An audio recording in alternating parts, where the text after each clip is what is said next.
서로 축복하겠습니다. 기도해야 삽니다. 사명을 위해 열렬히 기도합시다. 할렐루야. 오늘은 제15차 특세 6번째 시간입니다. 오늘은 믿음의 세대를 위해 기도합시다 라는 제목으로 하나님의 말씀을 전하도록 하겠습니다. 특세 마지막 날인 오늘 우리가 함께 기도하려고 하는 이 기도의 영역은 믿음의 세대를 위한 기도입니다. 믿음의 세대가 누구인지 아시죠? 저와 여러분의 자녀손들, 아들, 딸, 손자, 손녀들입니다. 우리 교회 안에 있는 교육부서에서 한창 꿈을 품고 자라고 있는 그 꿈나무들 말입니다. 바로 그 믿음의 세대를 위해 기도하라 하는 것이 오늘 우리가 들어야 할 하나님의 음성입니다. 사랑하는 세배용사 여러분, 이 일이 얼마나 중요한 일인지 아십니까? 히브리서 7장 10절 말씀에 따르면 이들 모두는 이 세상에 태어나기 전에 저와 여러분의 허리에 함께 존재하고 있었던 친구들입니다. 이 말씀이 의미하는 건 우리와 그들이 사실은 이렇게 하나라는 거지요. 그렇습니다. 우리와 우리의 뒤를 이어나갈 믿음의 세대들은 결코 따로가 아닙니다. 그들은 바로 우리 자신이고요, 우리 역시 또 그들을 반영하는 존재들입니다. 따라서 우리가 그들을 위해 기도하는 건 결코 생색을 낼 일이 아닙니다. 마땅한 일인 것이죠. 오늘은 이러한 사실을 깨닫고 우리에게 맡겨주신, 우리 가정에 맡겨주신, 교회에 맡겨주신 이 믿음의 세대들을 위해 뜨겁게 아주 열렬히 기도해야 한다는 걸 말씀드리려고 합니다. 이를 위해 우리에게 주신 하나님의 말씀, 구약성경 창세기 15장 말씀입니다. 창세기 15장은 하나님께서 이제 아브라함과 언약을 맺는 장면을 기록하고 있습니다. 하나님은 아브라함에게 세 가지 약속하셨어요. 먼저는 아브라함을 지켜주겠다. 두 번째는 아브라함을 믿음의 조상으로 삼겠다. 세 번째는 아브라함에게 땅을 차지하게 하겠다 약속하셨습니다. 그런데 오늘 우리에게 주신 말씀을 보니까 이렇게 이제 아브라함과 약속을 맺은, 언약을 맺은 하나님께서 해가 질 무렵에 다시금 아브라함을 찾아온 걸 볼 수 있습니다. 그리고는 아브라함에게 아주 중요한 말씀을 하고 있습니다. 본문 13절, 14절 함께 봉독해 볼까요? 여호와께서 아브라함에게 이르시되 너는 반드시 알라. 내 자손이 이방에서 객이되어 그들을 섬기겠고 그들은 400년 동안 내 자손을 괴롭히리니 그들이 섬기는 나라를 내가 징벌할지며 그 후에 내 자손이 큰 재물을 이끌고 나오리라. 아멘. 무슨 말씀입니까? 이건 하나님께서 이제 장차 있게 될 출애굽의 역사에 대해 아브라함에게 미리 귀뜸해주고 있는 겁니다. 장차 아브라함의 후손들이 이방에서 객이 될 것이다 말씀하십니다. 이것은 요셉 시대에 아브라함의 후손들이 이제 애굽에 내려가서 살게 될 것을 말씀해 주신 것이죠. 그곳에서 400년 동안, 좀 더 정확하게 말하면 430년 동안 노예살이를 하게 될 것이다 말씀하십니다. 그 후에야 하나님의 도우심으로 우리가 알고 있는 이 10가지 재앙을 통해 하나님께서 이스라엘 백성들을 애굽에서 빠져나오게 하실 것이다 말씀하고 있습니다. 이 모두를 이제 출애굽기에서 확인할 수 있는데요. 하나님께서 그것을 오래전에 아브라함에게 미리 일러주고 있는 겁니다. 여기서 한번 생각해 보십시오. 이것이 사실이라면 이게 어디 보통 일입니까? 내 후손입니다. 다른 사람 후손 아니고 나의 후손들이 장차 어려움을 겪게 된다는 거예요. 그것도 한두 해가 아니잖아요. 430년입니다. 그 긴 세월 동안 나의 후손들이 역경과 고난 속에서 살게 될 것이다. 이런 말씀을 아브라함이 듣게 된 거예요. 그때 아브라함이 무엇을 했습니까? 오늘 본문 말씀에서는 정확한 기록이 없어요. 하나님과 아브라함 사이에 이제 언약이 체결되는 장면만 기록되어 있을 뿐인데요. 그러나 저는 확신합니다. 우리가 부모의 마음으로 다 알 수 있어요. 하나님의 말씀을 들은 아브라함의 그 후손들을, 바로 그 후손들을 위해서 기도했을 것입니다. 확신할 수 있지요. 그런 확신 때문에 오늘 설교 제목을 믿음의 세대를 위해 기도합시다 이렇게 정한 겁니다. 이것은 아브라함처럼, 그리고 오늘은 우리처럼 앞선 세대가 반드시 감당해야 할 중요한 책임이고 또한 사명입니다. 여기서 우리는 먼저 이 교회 교육의 중요성을 깨달아야 합니다. 복음을 전하다 보면 알게 되는 사실, 그것은 이 나이가 들수록 복음을 받아들인다는 게 영 어렵다는 거예요. 특히 연세가 많이 드신 어르신들을 전도하려고 하면 이 복음을 받아들이는 걸 매우 어려워합니다. 그만큼 이제 생각이 굳어 있고 오랜 경험들 속에서 본인이 갖고 있는 생각을 내려놓기가 어려운 것이죠. 뭔가 새로운 걸 받아들이지 않으려고 하는 안간힘을 볼 수가 있습니다. 목회를 하다 보면 이제 마지막 순간까지 예수님을 주님으로 인정하지 않고 세상을 떠나는 일들을 볼 때가 있는데요. 얼마나 안타까운 일인지 모릅니다. 그런데 아이들은 달라요. 정말 다릅니다. 어리면 어릴수록 하나님의 말씀을, 예수 그리스도의 복음을 잘 받아들입니다. 마치 스펀지가 물을 쭉 빨아들이듯 말입니다. 그렇습니다. 어린 친구들은 믿을 때 그야말로 확 믿어버립니다. 그래서 종종 어른들이 그 친구들에게서도 배울 게 있는 거예요. 낮은 울타리라는 이 작은 신앙 잡지에 실린 이야기입니다. 어두운 곳을 무서워하는 한 아이가 있었습니다. 어렸을 때는 아이들이 이 친구처럼 어둠을 무서워하는 경우가 왕왕 있지 않습니까? 저는 어렸을 때, 그때 이제 저희 집안이 다 예수님을 믿지 않을 때라 자주 제사를 지냈는데요. 제사 지낼 때마다 마지막에 꼭 어머니가 하시는 거는 제사상에 올라갔던 거 밥그릇 있어요. 밥에다가 숟가락으로 이렇게 사각으로 퍼요. 동서남북으로 해가지고 그걸 딱 퍼서 찬물, 맹물에다가 그걸 딱 말아가지고는 그걸 먹으라는 거예요. 매번. 이유는 딱 한 가지예요. 이걸 먹으면 무서움을 안 탄다. 그래서 제가 정말 그 밥 엄청 많이 먹었습니다. 생각해보세요. 제가 4대 독자고, 예? 제가 고등학교 다닐 때까지는 제사를 지냈거든요. 예? 그러니까 그 밥을 얼마나 많이 먹었겠어요. 근데 먹어도 무섭던데? 무서울 땐 무섭더라고요. 그거 먹는다고 무서운 게 없어지는 게 아니더라고요. 아마 저한테는 그 제사밥이 소용이 없었던 모양이에요. 아무튼 이 아이 어두움을 매우 무서워했어요. 그런데 어느 날 밤에 엄마가 아이에게 뒷마당에 가서 빗자루 좀 가져오라 시켰어요. 그랬더니 아이가 얘기하는 거죠. 엄마, 바깥은 지금 캄캄해서 무서워요. 그러자 엄마가 말합니다. 얘야, 밖에는 예수님이 계시는데 뭐가 무섭니? 그분이 널 지켜주실 거야. 아, 정말요? 정말 밖에 예수님 계세요? 그럼 그분은 어디에든 계신단다. 네가 힘들 때 널 도와주실 수 있는 분은 예수님이야. 참으로 귀한 엄마의 믿음이죠. 엄마는 아이에게 예수님은 어디나 계신다. 그러니까 무소부재의 신앙을 짧은 시간이지만 가르쳐 준 겁니다. 그러자 이 아이가 잠시 생각하더니 뒷문을 살짝 열고는 이렇게 말하더라는 거예요. 예수님, 거기 계시면 빗자루 좀 갖다 주실래요? 그랬다는 거예요. 참 재미있는 실제 이야기인데요. 그런데 이거 그저 웃고 지나가는 이야기로 끝내면 안 됩니다. 이 이야기 속에는 분명히 배울 게 있다는 거예요. 그것은 이 친구에게 예수님은 저 멀리 어딘가에 있는 그런 분이 아니라는 거죠.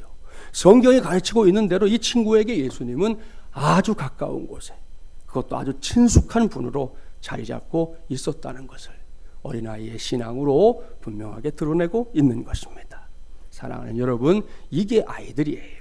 아닌 것 같아도, 교회 안에서 있는 아이들, 그 아이들의 말 한마디, 행동 하나하나 별거 아닌 것 같아도 그 안을 들여다보면 그 친구들의 믿음이 다 들어있다는 거 확인할 수 있습니다.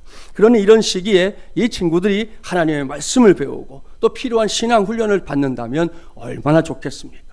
그런 의미에서 이 교육부 친구들이 교회에 와서 하나님의 은혜 받고 그 은혜 가운데 자라나는 일은 당사자들에게 매우 소중한 믿음의 체험이다. 얼마든지 이렇게 말씀드릴 수 있습니다.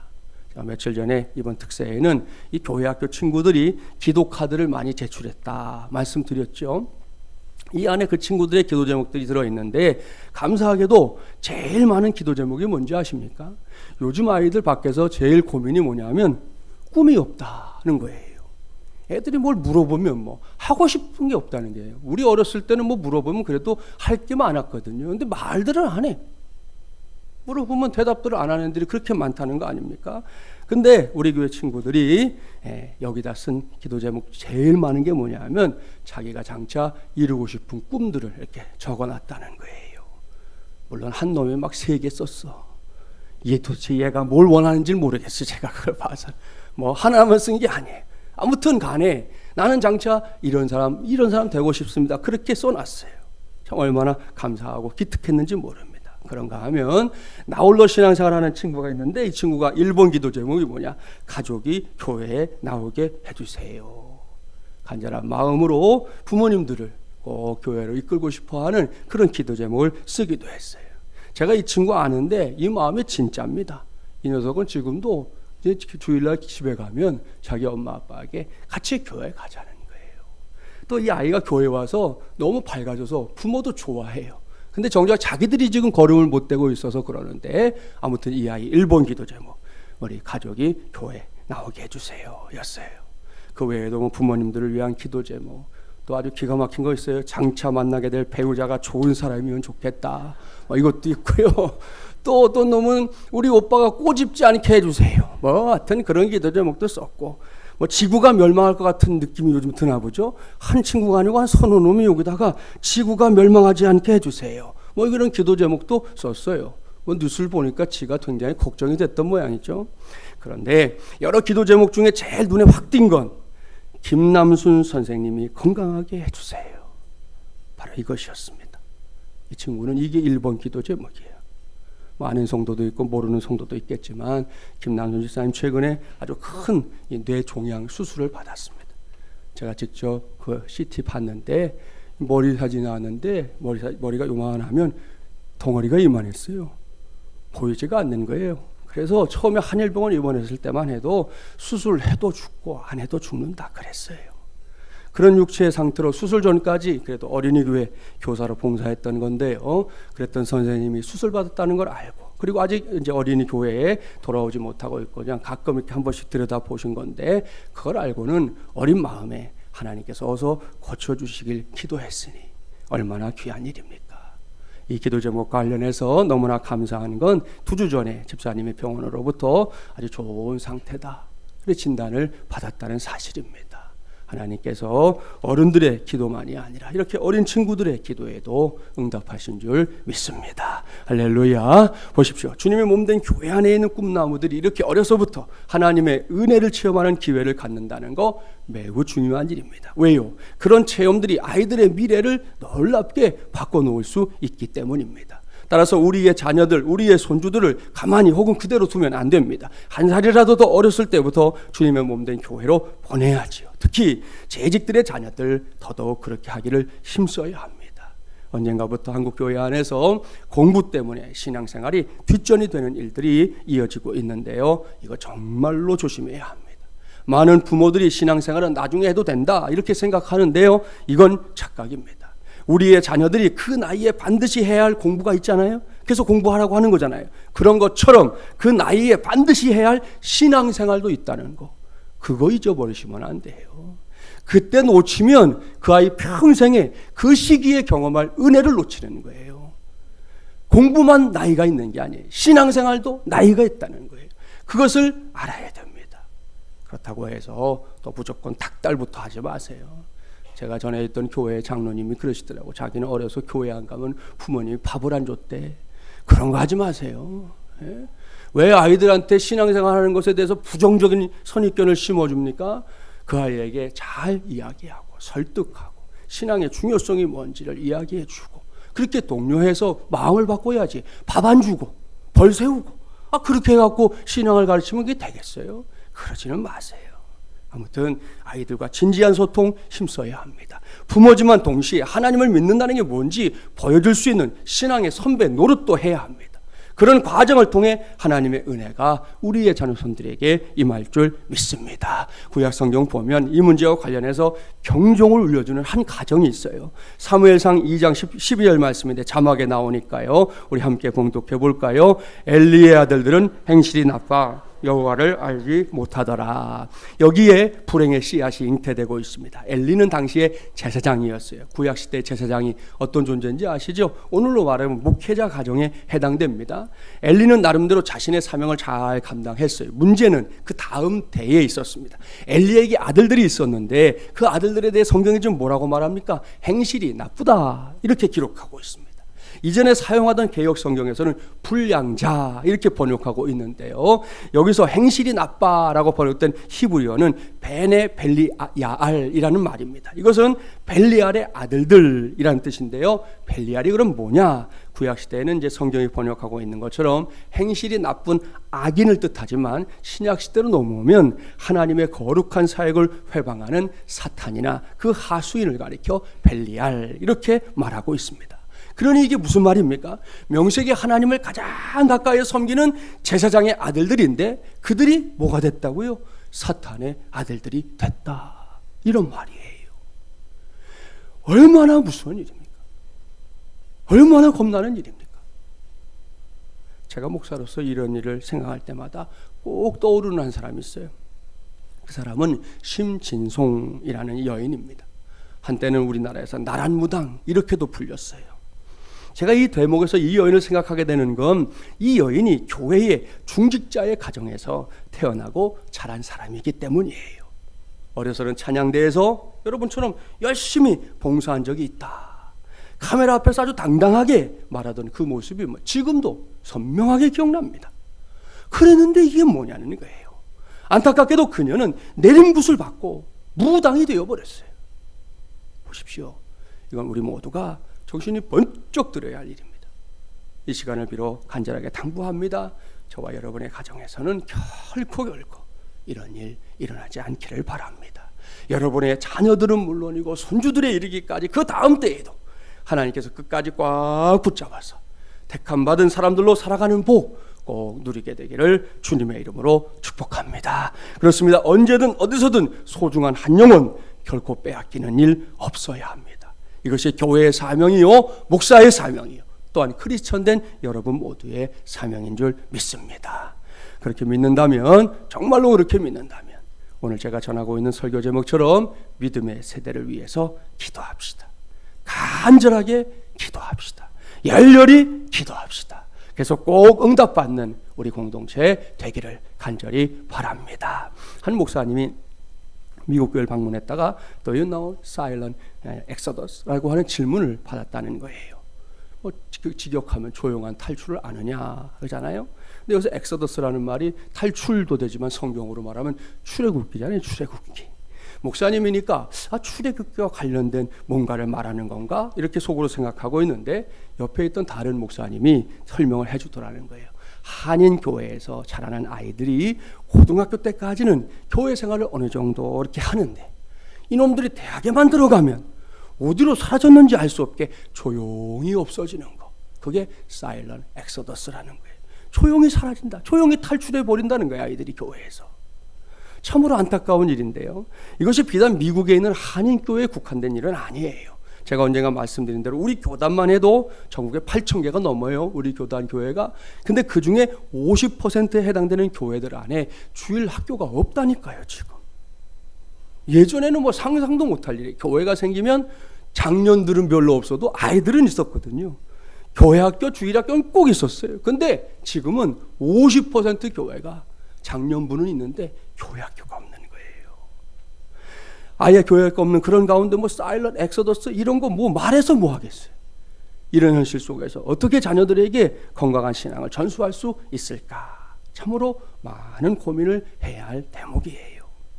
오늘은 일부지만 또 자녀들도 몇 명 새벽을 깨웠고 월요일날 또 우리 친구들이 와서 찬양도 했었어요. 이 친구들과 함께 이 문제에 관련해서 이집트에 있는 콥틱 교회로부터 한 수를 배웠으면 합니다. 지난 2015년이죠. IS가 극성을 부릴 때 공개적으로 콥틱 교회에 속한 크리스천 21명을 공개 처형하는 일이 방송을 통해서 동영상으로 전 세계에 알려지면서 충격에 휩싸였는데요. 현재 이집트 인구가 약 1억 명입니다. 그 중에서 이 콥틱 크리스찬들은 1,000명이 돼요. 1,000명. 참 적은 숫자죠. 전체로 보면. 이들은 무려 1600년 동안 이슬람 교도들의 혹독한 핍박 중에서도 그들의 후손들에게 분명하게 신앙을 이어주고 있는 것으로 알려져 있어요. 그들에게는 세 가지 원칙이 있다는 거예요. 첫째, 3세기경에 그들의 말로 된 성경을 갖게 됐고요. 그것으로 자녀들을 가르쳤다는 거예요. 성경을 가르쳤어요. 자녀들에게. 둘째, 신앙에 있어서 부모가 주도권을 갖고 있다는 거예요. 아이들의 뜻대로 하게끔 놔두는 게 아니에요. 신앙에 관해서만큼은 부모가 딱 주도권을 가지고 아이들을 이끌고 있다는 거죠. 셋째, 기독교 공동체가 그냥 가정에만 맡긴 게 아니라 함께 그 아이들을 키우는 육아 공동체가 됐다는 거예요. 이 세 가지가 이집트에 있는 콥틱 교회의 중요한 원칙. 이것 때문에 콥틱 교회가 그 오랜 세월 동안 가전 핍박, 박해 속에서도 자신들의 신앙을 후손들에게 전수할 수 있었다. 그럽니다. 보십시오. 대단한 거 아니잖아요. 우리가 이미 알고 있고 하고 있는 것들이잖아요. 우리에게 부족한 게 있다면 이런 원칙들을 보다 선명하게 지키지 못하고 그저 원칙으로만 알고 있다는 것. 문제라면 그게 문제죠. 몰라서가 아니라 알고만 있다는 게 문제라는 거예요. 그러한 반성과 함께 먼저 기도합시다. 그런 다음에 교회와 여러분의 가정들이 이러한 원칙들을 선명하게 지킬 수 있도록 그런 협력이 일어나기를 바랍니다. 그래야 할 때 우리 모두가 믿음의 세대를 위해 힘써 기도하는 것이 의미가 있게 될 겁니다. 그리고 그 기도에 하나님은 놀랍게 응답하실 줄 믿습니다. 말씀을 마무리합니다. 이 자리에 있는 모든 성도들이 자녀선들을 다 사랑하고 아끼는 마음을 갖고 있는 줄 믿습니다. 그 사랑과 아낌이 아무것도 아닌 것이 되게 하면 안 됩니다. 오늘날 우리의 자녀선들이 얼마나 많은 위험과 유혹에 노출되어 있는지 아십니까? 육체적인 면에서도 그렇지만 영적인 면에서는 더더욱 그렇습니다. 제가 지난 수요일에도 성육과문에서 말씀드렸는데 분당에 있는 어느 교회, 제가 이름만 대면 여러분도 다 아는 그 교회에서 작년 한 해 동안 다른 부서가 아니고 중등부입니다. 중등부에서 낙태를 한 아이가 6명. 목사님이 설교하면서 통탄이 하는 거예요. 그 교회에 있는 중등부 아이들이 알면 얼마나 안다고. 이 녀석들이 지난 한 해 동안 6명이 낙태를 했다는 거예요. 우리 아이들이 놓여있는 상황이에요. 이게 현실이에요. 남의 나라 얘기하는 게 아니에요. 대한민국의 얘기를 하는 거예요. 우리 아이들의 얘기를 하는 거예요. 그렇게 우리 아이들이 가전 위험에, 가전 유혹에 노출되어 있다니까요. 그런데 가만히 계시겠어요? 아브라함처럼 기도해야 하지 않겠습니까? 내 후손들이 닥칠 이 어려움들을 듣고 나서 아브라함이 내 일이 아니구나 그랬겠어요? 아니요. 기도했습니다. 그래야 그냥 부모가 아닌 믿음의 부모가 될 수 있기 때문이에요. 아울러 오늘 말씀을 들으면서 마음에 다짐한 것들이 있다면 그것을 바로 실천하십시오. 그래서 우리 각 가정에 보내주신 귀한 자녀선들이 우리의 대를 이어 다음 시대에 더욱 크게, 더욱 멋지게, 더 확실하게 쓰임받는 은혜 꼭 누리게 되기를 주님의 이름으로 간절히 축원합니다.